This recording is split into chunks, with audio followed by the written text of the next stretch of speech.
അതുകൊണ്ട് ഞാൻ ഓർമ്മപ്പെടുത്തട്ടെ, അല്ലാഹുവിന്റെ റസൂൽ പറഞ്ഞത് ഖാലത്തു ലി സൗജിഹാ മാ റഅയ്തു മിൻക ഖൈറാ,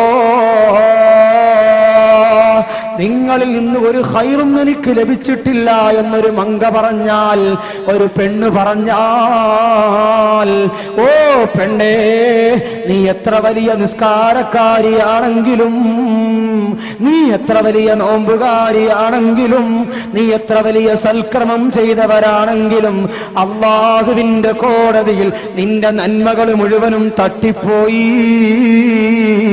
അത് മുഴുവനും വെട്ടിക്കളഞ്ഞുപോയി. യജമാനന്റെ കോടതിയിൽ നീ പ്രതിയാണ്. അല്ലാഹുവിന്റെ കോടതിയിൽ നിനക്ക് നന്മയുടെ ലഘുലേശം ഉണ്ടാവില്ല. ഇത് പറഞ്ഞത് മഹാനായ നബി മുഹമ്മദ് മുസ്തഫ സല്ലല്ലാഹു അലൈഹി വസല്ലമ തങ്ങളാണ്. പോരാ ഫാത്തിമ വ അമ്മൽ മുഅല്ലഖത്തും ബിരിജ്ലൈഹാ ഫകാനത് ഇംറഅത്തുൻ തഖ്റുജു മിൻ ബൈതിഹാ ബിഗൈരി ഇദ്നി الزوജി വലാ തഗ്തസിലു മിനൽ ഹൈളി വൻ നിഫാസ്. അല്ലാഹുവിന്റെ റസൂൽ പറയുകയാണ്, ഓ ഫാത്തിമ, അതേ കാലുകൾ ബന്ധിക്കപ്പെട്ട ഒരു വിഭാഗം പെൺകൊടിമാരെ ഞാൻ നിനക്ക് പരിചയപ്പെടുത്തിയില്ലേ ഫാത്തിമ? അല്ലാഹുവിന്റെ നരകത്തിൽ കാലുകൾ ബന്ധിച്ചുകൊണ്ട് ക്രൂരമായ അല്ലാഹുവിന്റെ അദാബ് ഏറ്റുവാങ്ങിക്കൊണ്ടിരിക്കുന്ന ഒരു വിഭാഗം പെൺകൊടിമാർ, അവരെ പറ്റി ഞാൻ പറഞ്ഞില്ലേ ഫാത്തിമ? അവരാരാണെന്നറിയോ ഫാത്തിമ? ഭർത്താവിന്റെ അനുമതി കൂടാതെ ഷോപ്പിങ്ങിന് പോകുന്ന പെണ്ണാണ് ഫാത്തിമ. ഭർത്താവിന്റെ അനുമതി കൂടാതെ ഊരു ചുറ്റുന്ന പെണ്ണാണ് ഫാത്തിമ. ഭർത്താവിന്റെ അനുമതി കൂടാതെ നാട്ടിലേക്ക് പോകുന്ന പെണ്ണാണ് ഫാത്തിമ. അവൾ ഷോപ്പിങ്ങിന് പോകുന്നു, കടകമ്പോളങ്ങളിൽ കയറിയിറങ്ങുന്നു, ഗ്രാമങ്ങളിൽ നിന്ന് അവൾ പട്ടണത്തിലേക്ക് ഇറങ്ങിത്തിരിക്കുന്നു, കടകളായ കടകൾ മുഴുവനും കറങ്ങി നിറക്കുന്നു. അതേ ആ പെണ്ണ് അവരുടെ ഭർത്താവിനെ കുറിച്ച് ചിന്തിക്കാതെ, ഭർത്താവിന്റെ അനുമതി വാങ്ങാതെ കെട്ടി അഴിച്ചുവിട്ട ആട്ടിൻപറ്റങ്ങൾ നടക്കുന്നത് പോലെ അങ്ങാടികളിലൂടെ ഊരു ചുറ്റുന്ന പെൺകൊടിമാര്, ആ പെൺകൊടിമാർക്ക് അല്ലാഹു നൽകുന്ന അദാബാണ് ഫാത്തിമ. സയ്യിദുനാ മുഹമ്മദുർ റസൂലുള്ളാഹി സ്വല്ലല്ലാഹു അലൈഹി വസല്ലമ തങ്ങൾ പഠിപ്പിക്കുകയാണ്, എന്റെ പ്രിയപ്പെട്ട പെങ്ങളെ, നിന്റെ മുൻഗാമികളായ ഉമ്മമാർ, നിന്റെ മുൻഗാമികളായ ഉമ്മമാർ, നിന്റെ മുൻഗാമികളായ സഹോദരിമാർ, അവരുടെ ശരീരത്തിന്റെ ഒരൽപ്പം പോലും പുറത്തു കാണിക്കാൻ അവർ പേടിച്ചിരുന്നു. യജമാനന്റെ കോടതിയിൽ, അല്ലാഹുവിന്റെ മഹ്ശറയിൽ മറുപടി പറയേണ്ടി വരുമല്ലോ എന്ന തീഷ്ണമായ പേടി അവരുടെ ഹൃദയങ്ങളെ സ്വാധീനിച്ചപ്പോ അവരവരുടെ ശരീരത്തിന്റെ മുഴുവനും മറച്ചുപോയി, മുഖം മുഴുവനും മറച്ചുപോയി, കയ്യിന് ഗ്ലൗസ് ഇട്ടുപോയി, കാലിന് ഷോക്സ് ഇട്ടുപോയി, മുഖമക്കന കൊണ്ട് മുഖം മറച്ചുപോയി. ആ പെൺകൊടിമാരെ ജീവിതത്തിൽ നിന്ന് അടർത്തി മാറ്റിയിട്ട് ആധുനികതയുടെ ഭൗതികതയുടെ ഭ്രമം ബാധിച്ചുകൊണ്ട് നീ ഈ സുഖലോലുപലതയിൽ കഴിഞ്ഞു പോയാൽ എന്റെ പെങ്ങളെ, നിനക്ക് രക്ഷയില്ല. ഹബീബായ നബി മുഹമ്മദ് മുസ്തഫ സ്വല്ലല്ലാഹു അലൈഹി വസല്ലമ തങ്ങളുടെ കാലഘട്ടത്തിൽ അതാ ഒരു സ്വഹാബി തന്റെ പ്രിയപ്പെട്ട ഭാര്യയോട് പറയുകയാണ്, പെണ്ണേ, ഞാൻ അല്ലാഹുവിന്റെ മാർഗത്തിൽ യുദ്ധത്തിന് പുറപ്പെടുകയാണ്, അല്ലാഹുവിന്റെ മാർഗത്തിൽ രണാങ്കണത്തിലേക്ക് പുറപ്പെടുകയാണ്. ഞാൻ മടങ്ങി വരുന്നതുവരെ ഈ വീട് വിട്ട് നീ പുറത്തു പോകാൻ പാടില്ല. ഭർത്താവിന്റെ നിർദ്ദേശമാണ്.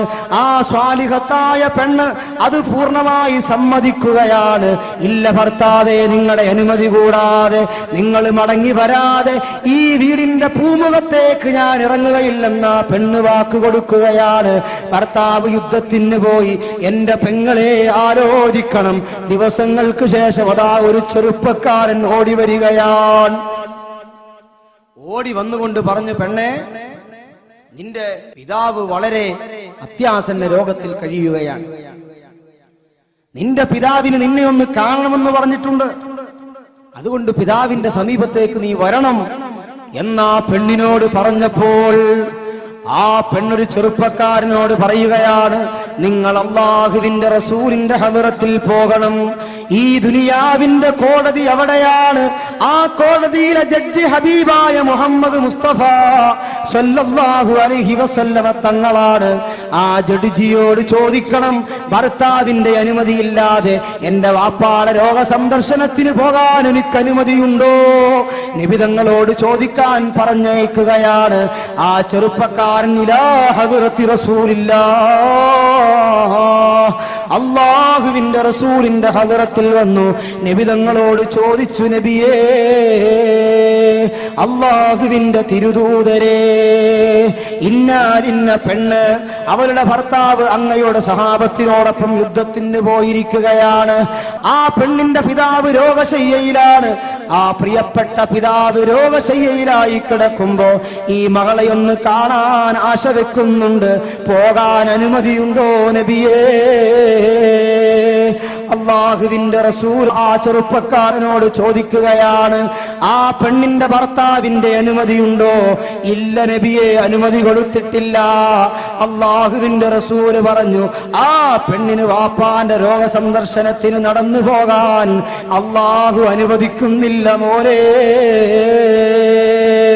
എന്റെ പ്രിയപ്പെട്ട സഹോദരിമാരെ, സഹോദരന്മാരെ, ചിന്തിക്കണം. അവിടെയാണ് ഒരു പെണ്ണിന്റെ ഈമാൻ ആലോചിക്കേണ്ടത്. അള്ളാഹുവിനെ പേടിച്ച് ജീവിക്കുന്ന ഒരു സ്വഹാബി വനിതയുടെ ഈമാനിക ആവേശം മനസ്സിലാക്കേണ്ടത്. അള്ളാഹുവിന്റെ റസൂലിനെ കുറിച്ച് ചിന്തിക്കുന്ന, അള്ളാഹുവിന്റെ റസൂലിനെ അനുസരിക്കുന്ന, അള്ളാഹുവിന്റെ റസൂലിന്റെ ചര്യ മുറുകെ പിടിക്കുന്ന ഒരു സ്വാലിഹത്തായ സ്വഹാബി വനിതയുടെ ഈമാനിക ആവേശവും പരിവേഷവും മണപൊട്ടിയൊഴുകുന്നത് അവിടെയാണ്. നിങ്ങൾ ആലോചിച്ചു നോക്ക്. ആ പെണ്ണിനോട് വന്ന് ഈ ചെറുപ്പക്കാരൻ പറയുകയാണ്, ഭർത്താവിന്റെ അനുമതിയില്ലെങ്കിൽ പിതാവിനെ സന്ദർശിക്കാൻ റസൂലുള്ളാഹിക്ക് അനുമതിയില്ല, റസൂലുള്ള സമ്മതം തന്നിട്ടില്ല. ആ പെണ്ണാ ചെറുപ്പക്കാരനെ മടക്കി അയക്കുകയാണ്. രണ്ടാമതും ആ ചെറുപ്പക്കാരൻ ആ സഹോദരിയുടെ അടുത്തേക്ക് നടന്നു വരികയാണ്. ആ പെണ്ണിനോട് വന്നു പറയുന്നു, പെണ്ണേ, നിന്റെ പ്രിയപ്പെട്ട പിതാവ് മരണാസന്ന അവസ്ഥയിലാണുള്ളത്, മരണാസന്ന രോഗശയ്യയിലാണുള്ളത്, കട്ടിലിൽ കിടന്നുകൊണ്ട് പിടയ്ക്കുകയാണ്. ആ പിതാവിന്റെ അവസാന അഭിലാഷമെന്ന നിലയിൽ മകളായ നിന്നെയൊന്ന് കാണാനും നിന്നോടൊരു വാക്ക് പറയാനും ആഗ്രഹമുണ്ട്. ആ പിതാവിനെ നിനക്കൊന്ന് കാണണ്ടേ പെണ്ണേ? ആ പിതാവിനോട് അവസാനമായി നിനക്കൊരു സലാം പറയണ്ടേ പെണ്ണേ? ആ ചെറുപ്പക്കാരൻ പറയുമ്പോ ആ പെണ്ണ് ആ ചെറുപ്പക്കാരനോട് വീണ്ടും പറയുകയാണ്, ഈ വീടിന്റെ പൂമുഖത്തു നിന്ന് പുറത്തേക്ക് ഇറങ്ങാനുള്ള അനുമതി എന്റെ ഭർത്താവിന്റെ ഭാഗത്ത് നിന്നില്ല. അത് ലഭിക്കാത്ത കാലത്തോളം എനിക്കിറങ്ങാൻ എന്റെ മതം എന്നെ അനുവദിക്കുന്നില്ല, എന്റെ മതം അതിനെന്നെ അനുവദിക്കുന്നില്ല. ആ ചെറുപ്പക്കാരിയായ പെണ്ണ് പറയുകയാണ്, അതായാൾ നിരാശയോടെ മടങ്ങിപ്പോയി. കുറച്ചു ദിവസം കഴിയുമ്പം തുളുമ്പുന്ന കണ്ണുകളോടെ ആ ചെറുപ്പക്കാരൻ വീണ്ടും അതാ സഹോദരിയെ സമീപിക്കുകയാണ്. വന്നുകൊണ്ട് പറയുന്നു, പെണ്ണേ, നീ ജീവിതത്തിൽ ഏറ്റവും അധികം സ്നേഹിച്ച, നിന്റെ കൈപിടിച്ച് നിന്നെ നടക്കാൻ പഠിപ്പിച്ച, നിനക്ക് പുത്തൻ പുടവകൾ വാങ്ങിത്തന്ന, നിന്നെ നല്ലൊരു ചെറുപ്പക്കാരന് വിവാഹം ചെയ്തു കൊടുത്ത, നിന്നെ പാഠശാലയിലേക്ക് പറഞ്ഞയച്ച, നിന്റെ ജീവന്റെ തുടിപ്പായ പ്രിയപ്പെട്ട പിതാവ് ഈ ലോകത്തു നിന്ന് എന്നേക്കുമായി വിട പറഞ്ഞു പോയി.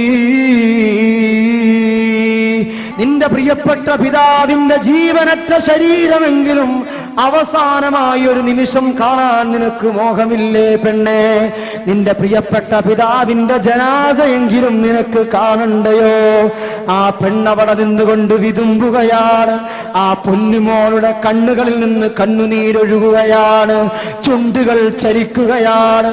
അവിടെ നിന്നുകൊണ്ട് പറയുന്നു, സ്നേഹിത, എനിക്ക് വരണമെന്നുണ്ട്, എന്റെ ഉപ്പാന്റെ പൊന്നാര പൂമുഖം എനിക്ക് കാണണമെന്നുണ്ട്. അവസാനമായി ജീവനറ്റ ആ ശരീരത്തിലെങ്കിലും ഒരു ചുംബനമർപ്പിക്കണമെന്ന ആശയുണ്ട്. പക്ഷേ എന്റെ ഭർത്താവിന്റെ അനുമതിയില്ല. അനുമതി കൂടാതെ പുറത്തു പോകാൻ എന്റെ മതം എന്നെ അനുശാസിക്കുന്നില്ല. എന്റെ യജമാനന്റെ തീരുമാനത്തിനെതിരാണ്, എന്റെ ഹബീബിന്റെ തീരുമാനത്തിനെതിരാണ്. അതുകൊണ്ട് എന്നെ അതിന് നിർബന്ധിക്കേണ്ടതില്ല. ഞാൻ വരുന്നില്ലെന്ന് പറഞ്ഞ് സഹോദരനെ മടക്കി അയക്കുകയാണ്. കുറച്ചു സമയം കഴിഞ്ഞപ്പോ അതാ കുറഞ്ഞ ആളുകൾ കൂടി ഒരു മയ്യത്ത് കട്ടിലിൽ ഒരു ജനാസ ഇങ്ങനെ ചുമന്നുകൊണ്ട് വരികയാണ്. ലാ ഇലാഹ ഇല്ലല്ലാഹു ലാ ഇലാഹ ഇല്ലല്ലാഹ് എന്ന ദിക്റും ഉരുവിട്ടുകൊണ്ട് അതാ മദീനയുടെ മലർവാടിയിലൂടെ ദിക്റിന്റെ തഹ്ലീലിന്റെ വചനങ്ങൾ ഉരുവിട്ടുകൊണ്ട് അതാ ഒരു ജനാസ ഇങ്ങനെ ചുമന്നുകൊണ്ട് വരുമ്പോൾ എന്റെ പ്രിയപ്പെട്ട പെങ്ങളെ, എന്റെ പ്രിയപ്പെട്ട സഹോദരി, എന്റെ പ്രിയപ്പെട്ട സഹോദരിമാരെ, ആലോചിക്കണം. ഈത്തപ്പന വീടിന്റെ ഉള്ളിലിരുന്ന് ഈത്തപ്പനയുടെ ഓലകൾ മെല്ലെ അകത്തിയിട്ട് അതിന്റെ ഉള്ളിലൂടെ കിട്ടിയ ദ്വാരത്തൂടെ പുറത്തേക്ക് നോക്കുമ്പോഴാണ് തന്റെ പ്രിയപ്പെട്ട സഹോദരന്മാർ, തന്റെ പ്രിയപ്പെട്ട ആങ്ങളമാർ, തന്റെ പ്രിയപ്പെട്ട അമ്മാവന്മാർ ചുമന്നുകൊണ്ടുവരുന്ന ജനാസ തന്നെ പോറ്റി വളർത്തിയ പിതാവിന്റെ ജനാസയാണ്, തനിക്ക് ജന്മം നൽകിയ ഉപ്പയുടെ ജനാസയാണ്. ആ ചെറിയ ഈത്തപ്പനയുടെ ദ്വാരത്തിലൂടെ പുറത്തേക്ക് നോക്കിക്കൊണ്ട് ആ പാവപ്പെട്ട പെൺകുട്ടി അവളുടെ 2 കണ്ണുകളിൽ നിന്നും കണ്ണുനീരൊഴുക്കുകയാണ്. അവര് വിതുമ്പി വിതുമ്പി കരയുകയാണ്. അവിടെ നിന്ന് ആ പാവപ്പെട്ട പെൺകുട്ടി ഒരു പ്രാർത്ഥന, അല്ലാഹുമ്മ ഗ്ഫിർ ലി അബീ, اللهم اغفر لي أبي وملجأ محبتي وقطعة قبدي. അർഹമുറാഹിമായ റബ്ബേ, എനിക്ക് ജന്മം നൽകിയ പിതാവിന്റെ ജനാസയാണ് ചുമന്നുകൊണ്ടുപോകുന്നത്. എന്റെ പിതാവിന്റെ ജീവനറ്റ ശരീരം പോലും എനിക്ക് കാണാൻ അവസരം ലഭിച്ചില്ല. എന്റെ പിതാവിന്റെ ഖബർ നീ സ്വർഗമാക്കണേ അല്ലാ. എന്റെ പിതാവിനു നീ പൊറുക്കണേ അല്ലാ. ഒരു മകളുടെ ഹൃദയാന്തരത്തിൽ നിന്നുള്ള പ്രാർത്ഥനയാണ്, ഒരു മകളുടെ അവസാനത്തെ ദുആയാണ്, പിതാവിനോടുള്ള അവസാനത്തെ അംഗീകാരമാണ്, ഹൃദയത്തിൽ നിന്ന് വേദനിക്കുന്ന ദുആ. ഞാൻ ചുരുക്കി പറയട്ടെ സഹോദരങ്ങളെ, ആ പ്രിയപ്പെട്ട പിതാവിനെ ഖബറടക്കി എല്ലാവരും